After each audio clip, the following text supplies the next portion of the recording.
کرنے کی کوشش کی تھی جو ناکام رہی، اور پھر یہی خیال کیا گیا کہ وہ اس وقت کے لیے ماسکو جو ہے وہ چلے جائیں گے، اور پھر جو ہے وہ اسد مجید صاحب کہتے ہیں کہ میں نے ڈون کو یہ بتایا کہ یہ بالکل ہی غلط تصور ہے۔ ماسکو کا دورہ کم از کم کچھ سالوں سے پلاننگ میں تھا، اور یہ مسلسل ادارائی مشاورتی عمل کا نتیجہ تھا، جس کے بارے میں عمران خان صاحب بھی کہہ چکے ہیں۔ میں نے زور دے کر کہا کہ جب وزیر اعظم ماسکو کے لیے جا رہے تھے اس وقت روس کی طرف سے یوکرین میں حملے کی شروعات نہیں ہوئی تھی، اور اب یہ معاملہ پرامن طریقے سے حل کرنے کی امید تھی۔ میں نے ڈون کو یہ بھی بتایا کہ یورپی ممالک کے رہنما بھی اسی وقت کے دوران ماسکو کے سفر کیے تھے، تو ڈون نے مداخلت کی کہ ان کا دورے کا مقصد تو یوکرین سے جڑے مسائل کا حل تلاش کرنے کے لیے تھا، جبکہ وزیر اعظم عمران خان کا دورہ دو طرفی معاشی وجوہات کی بنا پر تھا۔ اسم جی صاحب کہتے ہیں کہ میں نے ڈون کو توجہ اس امر کی طرف دلائی کہ وزیر اعظم نے ماسکو میں رہتے ہوئے بھی اس موقع پر تشویش کا اظہار کیا اور اس مسئلے کو پرامن طریقے سے ڈائیلاگ کے ذریعے حل کرنے کی ضرورت پر زور دیا۔ اسم جی صاحب کہتے ہیں کہ میں نے زور دیتے ہوئے کہا کہ وزیر اعظم کا وزٹ مکمل طور پر دو طرفہ معاشی صورتحال پر تھا، اور اس کا مقصد کسی طرح بھی روس کی یوکرین پر حملے کی حمایت نہیں تھا۔ میں نے کہا کہ ہماری پوزیشن یہ ظاہر کرتی ہے کہ ہم نے ہر سائڈ پر بات چیت کا دروازہ کھولے رکھا ہوا ہے، اور ہمارے سپورٹس پرسن کے اقوام متحدہ میں بیانات مکمل طور پر UN کے چارٹر کے اصولوں کے مطابق ہے، جس میں ہماری طرف سے کسی بھی قسم کی دھمکی کا استعمال نہ کرنا، نہ ہی کسی قسم کی فورس کا استعمال، اور نہ ہی کسی ملک کے اندر اندرونی مداخلت کرنا ہے شامل تھا، اور نہ ہی پیسیفک جو ڈسپیوٹس میں مداخلت کرنا ہمارا منشور میں شامل ہے۔ میں نے ڈون کو بتایا کہ پاکستان اس بات پر بھی پریشان ہے کہ یوکرین کے مسئلے کو افغانستان کے سیاق و سباق میں اس مسائل کا سامنا کرنا پڑ سکتا ہے۔ ہم نے اس تنازع کی وجہ سے لمبے عرصے تک اس کے برے اثرات کو جھیلا ہے، اور ہمارا مشن افغانستان میں امن استحکام لانا ہے، جس کے لیے تمام بڑی قوتوں کے ساتھ تعلقات کو نارمل رکھنا ہے، اور اس میں روس بھی شامل ہے۔ اس پہلو کو مد نظر رکھتے ہوئے ہمیں ہر قسم کے رابطوں کے لیے راستوں کو کھولے رکھنا ضروری ہے۔ یہ فیکٹر بھی ہماری یوکرین کے مسئلے پر پوزیشن کو سمجھنے کے لیے کافی ہے۔ میری اس بات کے حوالے سے بیجنگ میں ٹرائیکا کی ملاقات کے بارے میں بات کرتے ہوئے ڈون نے جواب دیا کہ واشنگٹن میں مذاکرات ہو رہے ہیں کہ کیا امریکہ کو اس تناظر میں مذاکرات میں شرکت کرنی چاہیے، یا آنے والی انٹالیہ کی ملاقات میں روس کے نمائندوں کے ساتھ ملاقات کرنی چاہیے، کیونکہ ہماری توجہ اب صرف یوکرین پر ہے۔ میں نے جواب دیا، اسد مجید صاحب کہتے ہیں کہ یہی ہمارے خوف کا باعث ہے۔ ہم چاہتے نہیں کہ یوکرین کا مسئلہ افغانستان کی طرف اپنی توجہ منتقل کرے۔ ڈون نے کوئی تبصرہ نہیں کیا اس بات کے اوپر، اور میں نے ڈون کو بتایا کہ ایسے ہی جیسے انہوں نے کہا میں بھی اپنی رائے کو سراہتے ہوئے پیش کروں گا۔ اسم جی صاحب نے کہا کہ پچھلے ایک سال میں ہم نے مسلسل طور پر محسوس کیا ہے کہ امریکہ کے رہنماؤں کی طرف سے ہمارے رہنماؤں سے تعلق قائل کرنے میں ایک ہچکچاہٹ کی وجہ سے ان تعلقات مضبوط کرنے کے امکان کو کم کر رہا ہے۔ اس چیز نے پاکستان میں اس تاثر کو مضبوطی دی ہے کہ ہمیں اگنور کیا جاتا ہے اور ہمیں فار گرانٹیڈ لیا جاتا ہے۔ یہ احساس پاکستان میں جڑ پکڑ رہا ہے کہ جب یو ایس کو اپنے کسی مقصد کے لیے پاکستان کی ضرورت ہوتی ہے تو یو ایس ہماری سپورٹ کرتا ہے۔ اس کے علاوہ یو ایس ہمارے کسی معاملے میں خصوصاً کشمیر میں ہمیں سپورٹ نہیں کرتا۔ اس لیے اس طرح کے جو پرسیپشنز ہیں اس کو ختم کرنے کے لیے اوپر کے لیول پر بات چیت ہونی چاہیے۔ اسم جی صاحب نے کہا کہ اس بات پر حیران ہوں کہ یو ایس کو ہمارے یوکرین پر موقف اس قدر مسائل ہیں تو دورہ روس سے پہلے اور اقوام متحدہ میں ووٹنگ سے پہلے ہم سے بات کیوں نہ کی، اور ہماری ٹاپ لیڈرشپ کو انگیج کیوں نہیں کیا گیا۔ پاکستان ہائی لیول جو مینجمنٹ کی فیور کرتا ہے، اور ہمارے وزیر خارجہ خود سیکرٹری خارجہ بلنکن سے کال کر کے ان کو یوکرین پر اپنی پوزیشن سے آگاہ بھی کرتے ہیں، لیکن یہ کال ابھی تک نہ ہو سکی، جس پر واشنگٹن نے کہا کہ پاکستان میں اس وقت کی صورتحال میں یہ مناسب نہیں، لیکن واشنگٹن اس سارے معاملے کے سیٹل ڈاؤن ہونے کے بعد جو ہے وہ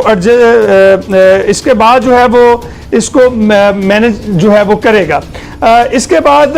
جو ہے وہ اسد مجید صاحب نے جو ہے اس بات پر زور دیے رکھا کہ تمام ممالک کو ایک پیچیدہ صورتحال میں جیسے یوکرین کا جو معاملہ ہے کسی بھی سائڈ کو منتخب نہیں کرنا چاہیے، اور سیاسی رہنماؤں کی سطح پر فعال دو طرفہ رابطوں کی ضرورت کو بڑھانے پر زور دینا چاہیے۔ ڈون نے جواب دیا کہ آپ نے اپنی پوزیشن کو بڑی وضاحت کے ساتھ پیش کیا ہے، میں اسے اپنے رہنماؤں کے پاس پہنچاؤں گا۔ اسد مجید صاحب نے ڈون کو یہ بھی بتایا کہ ہم نے اس کا نام ڈونالڈ لو ہے، اور ڈون جو ہے اس کو اصل میں وہ شارٹ فارم میں استعمال کیا جا رہا ہے۔ ہم نے حال ہی میں منعقد جو سینٹ سب کمیٹی کی میزبانی کرنے والے جلسے پر انڈیا کے موقف کو دیکھا ہے، جو یوکرین کے مسئلے پر بھارتی پوزیشن دفاعی تھی، جسے معلوم ہوتا ہے کہ امریکہ بھارت اور پاکستان کے لیے مختلف معیار استعمال کر رہا ہے۔ ڈون نے جواب دیا کہ امریکی قانون سازوں نے بھارت کے اقوام متحدہ میں ابسٹیمن کو بڑا سیریسلی لیا ہے۔ میں نے کہا میں نے یہ سنا ہے کہ امریکہ بھارت سے پاکستان کے مقابلے میں زیادہ کی توقع رکھتا ہے، لیکن پھر پاکستان کی یوکرین کی پوزیشن پر زیادہ پریشان ہوتا ہوں۔ ڈون نے بات کو جو ہے وہ گھما دیا اور جواب دیا کہ واشنگٹن بڑے حد تک امریکی بھارت تعلق کو چین کے ساتھ روشنی میں دیکھتا ہے اور بھارت کے ماسکو کے ساتھ قریبی تعلق ہے۔ انہوں نے اپنی بات میں اضافہ کیا کہ میں سوچتا ہوں کہ جب تک تمام بھارتی طلبہ یوکرین سے باہر نہیں ہو جاتے بھارت کی پالیسی میں تبدیلی دیکھی جائے گی۔ اسد مجید صاحب نے امید کا اظہار کیا کہ وزیر اعظم کے روس کے دورے کے مسئلے سے ہمارے آپس کے تعلقات ہیں اس پر کوئی اثر نہیں پڑے گا۔ ڈون نے جواب دیا کہ میں اب بھی کہتا ہوں کہ اس دورے نے ہمارے تعلقات میں مزید جو ہے وہ ڈینر ڈال دیا ہے۔ چند دنوں کے انتظار کریں تاکہ دیکھا جا سکے کہ سیاسی صورتحال میں کیا تبدیلی آتی ہے، جس کا مطلب ہوتا ہے کہ ہماری پوزیشن پر بڑا اختلاف نہیں ہوگا اور اس اختلاف کو دور کر دیا جائے گا، وگرنہ ہمیں اس مسئلے کا سامنا کرنا پڑے گا اور اس کو کسی طرح جو ہے وہ مینج کرنا ہوگا۔ ہم نے افغانستان اور دوسرے معاملات کے متعلق بھی گفتگو کی، ہماری بات چیت کے اس حصے پر الگ مراسلہ جو ہے وہ بھیجیں گے۔ تو یہ ایک اسیسمنٹ تھی جو ڈون نے اتنی سخت ڈیمارش ہمیں بغیر وائٹ ہاؤس کی اپروول کے نہیں دیا، جس کا اس نے بار بار ذکر بھی کیا، اور واضح طور پر جو ڈون ہے اس نے پاکستان کا جو اندرونی معاملات ہیں اس میں مداخلت کی کوشش کی ہے اور ہمیں اس پر ریئیکٹ کرنے کی ضرورت ہے، اور ہمیں اس پر اسلام آباد امریکی سفیر کو بلا کر اسے ڈیمارش دینا چاہیے۔ اب کہانی کیا ہے کہ پاکستانی میڈیا تو یہ بتا رہا ہے کہ جو امریکہ نے یہ کہا کہ اس میں جو پاکستان کے خلاف جو ہے اس نے کوئی سازش نہیں کی، لیکن باقی خبروں پر بالکل خاموش ہے اور اس پر بات نہیں کر رہا۔ پاکستان کے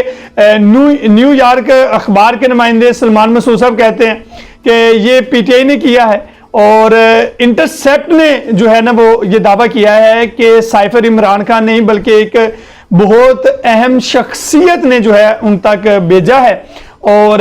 جو انٹرسیپٹ ہے اس نے نیو یارک کو یہاں تک بھی چیلنج کر دیا ہے کہ آپ اگر قانونی طریقے سے یا جس طرح سے بھی جو ہے وہ ہم آپ کا جو ہے وہ مقابلہ کریں گے، آپ کسی سطح پر ہمیں جو ہے وہ اس کو غلط ثابت کر کے دیں۔ بہرحال